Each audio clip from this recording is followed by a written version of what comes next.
तर सुप्रभात मित्रांनो, आज आमचा आहे डे 3 आणि आज आम्ही जाणार आहे पॅफोलिक 24 ज्यांनी श्रद्धांजली दिली होती त्या पार्कमध्ये.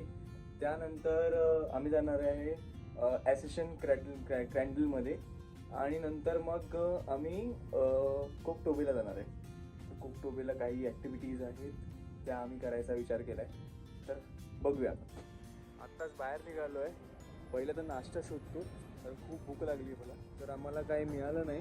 प्रोव्हिजन स्टोअरमधनं शेवटी हे केक घेतलेत. पार्टीज प्रोव्हिजन स्टोअर होतं, इथे पण पावच खायला भेटतं. ऑप्शनच नाही ते, असं काही वेगळं चहा वगैरे आपल्या मुंबईसारखं अजिबातच नाही.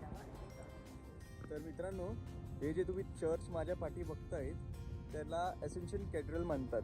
तर एसेन्शियल कॅथड्रल म्हणतात आणि त्याचं वैशिष्ट्य असं आहे की हे जे चर्च आहे हे पूर्ण पद्धतीत वुडनचं चर्च आहे. म्हणजे वुडन चर्च आहे, पण त्याच्यामध्ये नेलचा वापर नाही केला आहे, खिळ्यांचा वापर अजिबात नाही केला आहे. लाकूड ठोकताना जेव्हा आपण खिळे वापरतो तसंच बिना खिळ्यांचा वापर करता हे चर्च बनवलं आहे. म्हणजे काहीतरी युनिक आहे आणि 56 मीटर टॉल आहे ते.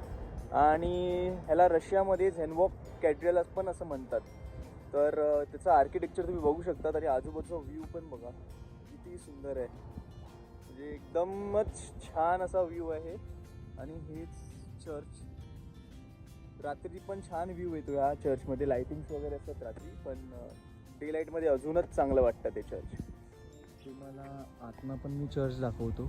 बाहेर तुम्हाला अशी हिस्ट्री बघायला मिळेल, पण ती आपल्या लँग्वेजमध्ये नाही किंवा इंग्लिश नाही, त्यामुळे समजणारच नाही. आता मी चर्च ओपन कर.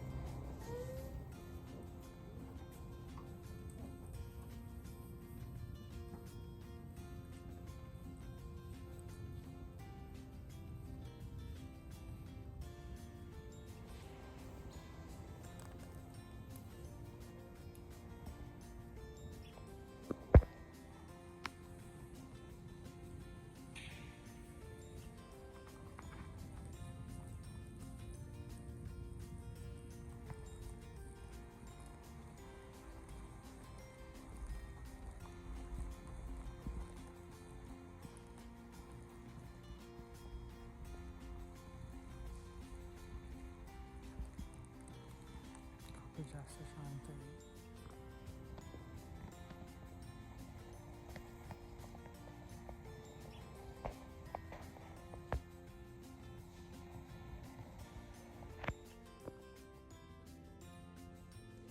आणि जसं मी सांगितलं हे चर्च आहे, तसंच त्या साईडला पॅफोलिक पार्क आहे. तिकडे पण जाऊन तुम्हाला मी सांगेन की त्याचं वैशिष्ट्य काय आहे. सुंदर आहे बघा.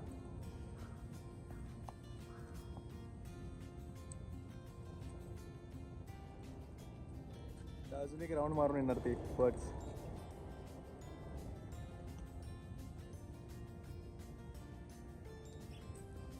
आता मित्रांनो, जे पार्टी बघतायत तुम्ही, हे पॅनफिलो पार्क आहे. जेव्हा 28 जवानांनी बॅटल ऑफ मॉस्को झाला होता, तेव्हा तिथे त्यांनी वर्ल्ड वॉर 2 मध्ये हे लोक शहीद झाले होते आणि देशासाठी लढले होते. त्यासाठी त्यांची स्मारकी बांधली आहे. टोटल 28 जवान आहे. त्या साईडला पार्टी पण आहे त्यांचं, आणि इथे पण आहे त्यांचे अराउंड 10-15 चेहरे. खूप छान आहे हे पार्क. तुम्हाला व्ह्यू दाखवतो पार्कचा. आणि इथे पार्टी जर तुम्ही बघतील तर इथे ज्योत आहे पार्टी ही, तर ही कंटिन्यूज राहते. जेव्हापासून ते शहीद झाले त्यानंतर ही जी ज्योत स्मारक बांधली गेली त्यानंतर ही चालूच राहिली आहे. 24/7 चालूच असते ती ज्योत. म्हातारी म्हातारी कुठे चालली? ही बघा ज्योत, तीच ती ज्योत बोलवतो मी. तर टॅक्सीनी आता खाली सोडलं आहे आम्हाला. आता आम्ही चढत चढत कोकटोबेला वरती जातो, हिल टॉपला, ओव्हरऑल अलमाटी सिटीचा व्ह्यू बघायला. तर फायनली आम्ही कोकटोबेच्या मिड टॉपला आलो आहे. आणि मिड टॉपमध्ये ओव्हरऑल तुम्हाला दिसत असेल पूर्ण सिटी व्ह्यू आहे. पूर्ण कवर होतं अलमाटी. अलमाटीचे स्नो कॅप माउंटन्स आहेत. सिटी पूर्ण पद्धतीत कवर होते. इकडनं बघू शकता तुम्ही सिटी आणि इकडे विलेज. म्हणजे ओव्हरऑल पूर्ण अलमाटी कवर होते इकडनं. सिटीचे रोड्स पासून सगळं. पार्टी डस्की वेदर झालं आहे तिथे त्या साईडला. आणि तिथे आहे ते अलमाटी एअरपोर्ट आहे. पूर्ण खूपच छान व्ह्यू. मी .5 मध्ये दाखवतो. पूर्ण व्ह्यू बघा किती सुंदर. पूर्ण अलमाटीचा व्ह्यू कव्हर होतो इथे. तिथे तर खूपच जास्तच इन्क्लाइन आहे. हा कोकटोबेचा मेन पिलर आहे आणि ते आहे कोकटोबेचा मेन व्ह्यू. फायनली आम्ही कोकटोबेच्या इथे आलो आहे. पाठी केबल कार आहे आणि इथे आपल्या जसं जत्रेमध्ये राईड्स असतात तसे राईड्स आहेत इथे आणि सगळी तशाच राईड्स आहेत तिथे. आणि त्यांचं एक लोकल कल्चरल कॉस्ट्यूम आहे, त्याच्याबरोबर काढून फोटो काढू शकतो आपण इथे.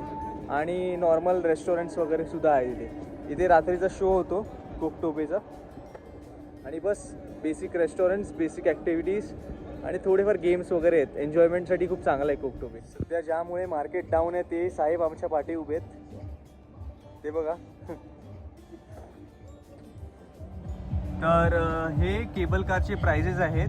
वन वे 3500 चाइल्डसाठी आहे, एक अडल्टसाठी आहे, चाइल्डसाठी 2000 रुपीज आहे. राऊंड ट्रिप जर तुम्ही करत असाल तर 3000 रुपये तुम्हाला चिल्ड्रनसाठी द्यावे लागणार आणि अडल्टसाठी 6000 रुपये.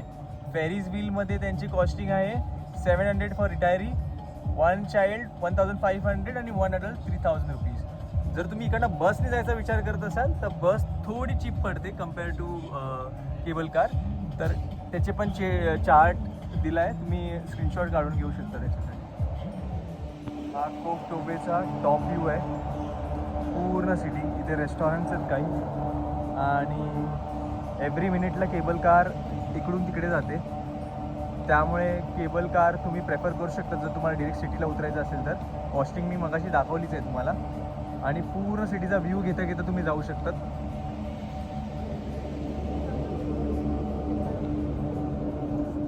तर मित्रांनो कोकटोबे तर झाला, त्याच्यानंतर रेस्ट करायला रूमवर आलो. रील बघत होतो अलमाटीचे अजून काही प्लेसेस बघू शकतो का शॉपिंग वगैरेसाठी ग्रीन मार्केट सोडून. तर मला एक भेटलं, एक रील मिळाली, त्याच्यामध्ये झारा होतं. तर झाराबद्दल एक लाय होतं की तिथे स्वस्त मिळतं झारामध्ये. तर एक LC वकेकी म्हणून आहे स्टोर, न्यूयॉर्क बेस्ड आहे, पण इथे पण त्यांचे भरपूर आउटलेट्स आहेत. तर आम्ही आता तिथे चाललो आहे LC वकेकीमध्ये. बघूया काय स्वस्त मिळतं आहे का, बजेटेबल आहे का. आणि तिकडनंच मग स्पाइस मंत्रा म्हणून हॉटेल आहे, रेस्टॉरंट, इंडियन रेस्टॉरंट आहे. आता बाहेरचं ट्राय नाही करायचं आहे आम्हाला, कारण आम्ही बाहेरचं खाल्लं एकदा त्यांची डिश चिकन बोनर म्हणून. वर्स्ट म्हणजे चिकनलाच थोडासा स्मेल येत होता, त्यामुळे आम्हाला जरा थोडं वेगळं वाटलं. वेगळंच चिकन होतं ते. रिस्क नाही घ्यायची. पोट खराब झालं तर पुढचा प्रवास नाही होणार आमचा. त्यामुळे आता आम्ही चाललो आहे LC वकेकीला, त्याच्यानंतर जाऊ स्पाइस मंत्राला आणि मग घरी रेस्ट करू. दुसऱ्या दिवशी मग आम्हाला परत 2 डेज टूरला जायचं आहे अलमाटीच्या. अजून एक महत्त्वाची गोष्ट म्हणजे इकडची आणि खूप चांगली की इकडे समजा जर गाड्या येत आहेत, इकडनं ट्रॅव्हल करत आहेत आणि आपण अचानक पद्धतीत क्रॉस करायला लागलो तर गाड्या आपल्यासाठी थांबतात. असं नाही की उडवून गेल्या, प्रत्येक गाडी थांबते. माणूस बघितलं या क्रॉसिंगच्या इथे बघितलं त्यांनी तर गाड्या थांबतात. एक्झाम्पल द्यायला आता सध्या गाडी नाही आहे मग इथे, पण इथे लगेच थांबतात गाड्या. त्या बाबतीत खूप चांगलं आहे हे शहर. फायनली LC वकेकीला आलो आहे मी. अर्बडा स्ट्रीटवरच आहे ते. बघूया आता जाऊन. तर LC वकेकीमध्ये जेन्युइनली सगळं स्वस्त आहे, म्हणजे कम्पॅरेटिव्हली इंडियनसारखेच रेट्स आहेत आणि एवढं महाग नाही. म्हणजे 800 पासून स्टार्ट होतं ते तुम्हाला 5000च्या आत सगळ्या गोष्टी, बऱ्याच गोष्टी मिळेल. चीप आहे आणि क्वालिटी वाईज. अलमाटी में आ रहे हो म्हणजे अलमाटीला जर तुम्ही येत आहेत आणि मॅकडॉनल्डचा तुम्हाला भाऊ बघायचा आहे तर माझ्या पाठी बघू शकतात IM कॅफे. तर IM कॅफे हे मॅकडॉनल्डचं कम्प्लीट रेप्लिका आहे आणि सेम टू सेम सगळ्या गोष्टी मॅकडॉनल्डसारख्या तुम्हाला मिळू शकतात. कॉस्टिंग पण सेमच आहे. त्यामुळे तुम्ही जर इथे आलात तर तुम्ही खाऊ शकतात IM कॅफेमध्ये. आम्ही 10 लोकांना हॅलो बोलायचा विचार केला होता, पण 10 लोकांपैकी 9 लोक कानात बोळे टाकून बसतात. हॅलो त्यांना ऐकायला येत नाही. मग एकीनेच फक्त हॅलो केलं अनफॉर्च्युनेटली. सुप्रभात मित्रांनो. तर आज आपला आहे डे 4. तर डे 4 मध्ये आपण आता पॅकिंग पूर्ण करतोय. पॅकिंग केल्यानंतर इथेच हॉस्टेलमध्ये बॅग्स ठेवणार आहे. त्याच्यानंतर आपली 8:30ला आम्हाला तिथे गॅदर व्हायचं आहे डे 2 डेज टूरसाठी. आणि त्यासाठी मग आम्हाला तिथे जायचं आहे सायरन रिव्हरमध्ये. रिव्हरच्या इथेच मीट पॉईंट आहे. आणि त्याबरोबरच आता थोडे 2-3 पॉईंट्स आम्ही कवर करणार आहे. जसं फर्स्ट प्रेसिडेन्शियल पार्क झालं, त्यानंतर इथे एक म्युझियम आहे आर्ट अँड कल्चरलमधलं, तर तोही आम्ही बघणार आहे. तर फायनली मिडल ऑफ द रोडमध्ये आम्हाला कॅबनी सोडलं आणि इकडनं आता ब्रिज क्रॉस करून आम्ही जाणार आहे फर्स्ट प्रेसिडेंट पार्कला. तर हे आहे प्रेसिडेन्शियल पार्कची एंट्रन्स आणि त्याबरोबरच त्याच्यासमोरच हा आईस स्केटिंग करतायत ही पोरं सगळी. आणि कनेक्टेड रोड आहेत आजूबाजूला. वेगळंच आहे काहीतरी ते. आता इकडनं आम्ही एक स्ट्रॉबेरी मिल्कशेक घेतला आहे. ह्यांचं मेन्यू कार्ड अजिबातच नाही समजत आहे, इंग्लिशमध्ये तर आहेच नाही. त्यामुळे आम्ही गुगल ट्रान्सलेटरनी स्कॅन करून फिगर आउट केलं आणि फायनली आम्हाला तिकडे स्ट्रॉबेरी मिल्कशेक दिसला. लार्जमध्ये आम्ही आता घेतला आहे विथ दिस व्ह्यू. मस्त आता पिणार आहे आम्ही. तर आपल्याला असं वाटतं की इथे सगळं स्वस्त आहे, हे मिथ आहे. नक्कीच त्यांची करन्सी आपल्यापेक्षा छोटी आहे. आपली 1 रुपीज तिथे इथे 5.7 आहे. But at the same time इकडची कॉस्टिंग तितकीच हाय आहे. म्हणजे तू कम्पॅरेटिव्हली आता मी काल वॉटर बॉटल घेतली तर मला वॉटर बॉटल अराउंड 70 रुपीजला पडली. म्हणजे जिथे मुंबईला 20 रुपीजला पडते आपल्याला किंवा इंडियामध्ये 20च्या वर नाही जात, तर तिथे 70 रुपीज. इवन थम्सअप मला अराउंड 80 रुपीजला पडला आहे. 700 टिंगे. तर काइंड ऑफ एक्सपेन्सिव्ह आहे. त्याचं खोटं बोलतात की एक्सपेन्सिव्ह नाही, पण एक्सपेन्सिव्ह आहे. म्हणजे ठीक आहे, पण एक बाहेरच्या कंट्रीमध्ये आलो आहे आपण तर थोडा होतोच वर खाली.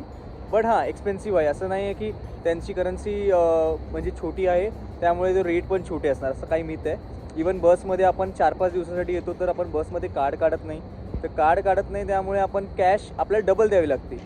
20 रुपीजच्या जागी 40 रुपीज द्यावे लागतात. तर असं काही आहे ते. You need to understand that before coming here. तर ही आहे प्रेसिडेन्शियल पार्कची एंट्रन्स. आता आत जाऊन बघूया आपण किती सुंदर आहे ते. तर खूपच मोठा पार्क आहे. बघू शकता किती मोठा पार्क आहे, जास्तच मोठा पार्क आहे. त्यामुळे काय एवढं काय आम्ही चालणार नाही आहे. एकर्समध्ये दिसतं आहे ते. जेवढं जमतं तेवढंच चालणार आहे, कारण आमची परत सेकंड डे 2 डेज टूरची बुकिंग आहे. आम्हाला 8 वाजता पोचायचं आहे सायरन रिव्हरच्या इथे. त्यामुळे आम्ही काय एवढं रिस्क घेणार नाही. आम्हाला 2 पॉईंट्स बाकी आहे ते करणार आहे, कारण खूपच जास्त चालायचं आहे. तर हे बघा प्रेसिडेंट साहेब इथे विराजमान झालेले आहेत आणि आम्ही 2-4 फोटोज इथे काढले आहेत आणि आता चाललो नेक्स्ट राऊंडला. जास्त एक्सप्लोर नाही केला. जर तुम्ही तुमच्याकडे जास्त टाईम आहे तर तुम्ही पूर्ण पार्क फिरू शकतात. पार्क सुंदर आहे, एक्सप्लोर करू शकतात तुम्हाला जर टाईम असेल तर जास्त. तर आता आमची कॅब येते आणि आम्ही चाललो आहे वंडरलस्टच्याच बाजूला अराऊंड 1 किलोमीटरवर म्युझियम आहे. तर आम्ही तिथे जातो आहे व्हिजिट करायला, त्यांचं कल्चरल आणि आर्ट बघायला, जसं मी सकाळी बोललो. तर आता आमची कॅब आली आहे आणि आता आम्ही चाललो आहे आर्ट म्युझियममध्ये. तर यांनी आमच्यासाठी गाणं लावलं आहे बोले चुडिया. स्वतःहूनच लावलं, आम्ही सांगितलं पण नाही. मला विचारलं इंडियन हिंदू कुठला.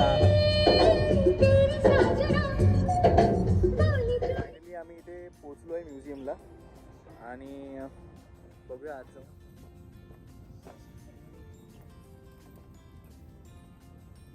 So in 3,000 we got this 2 tickets, 1,500 टिंगे for one.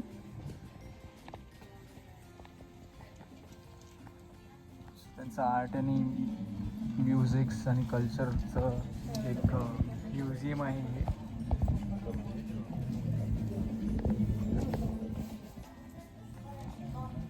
हा त्यांचा गाईड आहे जो त्यांना सांगतोय.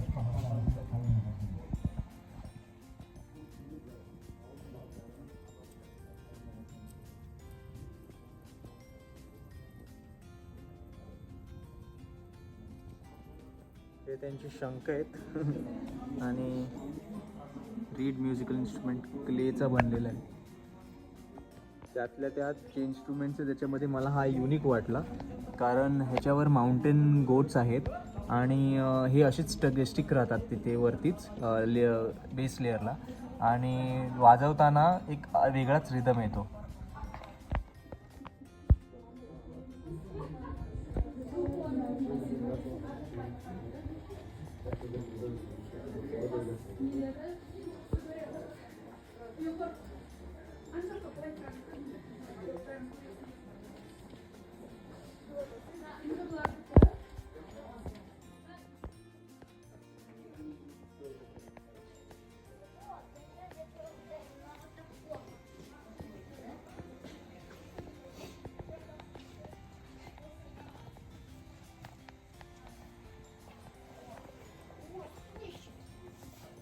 तर जस्ट आत्ता म्युझियमवरनं आम्ही इथे आलो आहे. तर म्हटलं एक तुम्हाला किस्सा सांगतो. टॅक्सीमध्ये जे झालं ना, बोल चिडिया गाणं लावलं होतं ड्रायव्हरनी, मी खूप खुश झालो. म्हटलं चांगला ड्रायव्हर आहे. पण त्यानंतर टॅक्सी जशी पोचली म्युझियमच्या ऑलमोस्ट इथे, तसं त्यांनी माझ्याकडे 1780 डिंगे बिल झालं. तर त्यांनी 1780च्या जागे माझ्याकडे मागितले 1780 इंडियन करन्सी किंवा दिनार असं मागत होता माझ्याकडे. आणि जबरदस्ती बोलतो की मला नाही रुपीजमध्येच पाहिजे. तर कसं बसं त्याला पटवलं. मी म्हटलं एवढे तर नाही देणार मी, आणि उलट मी त्याला कमी दिले. 1780च्या जागे मी 1750 देऊनच निघालो बाहेर.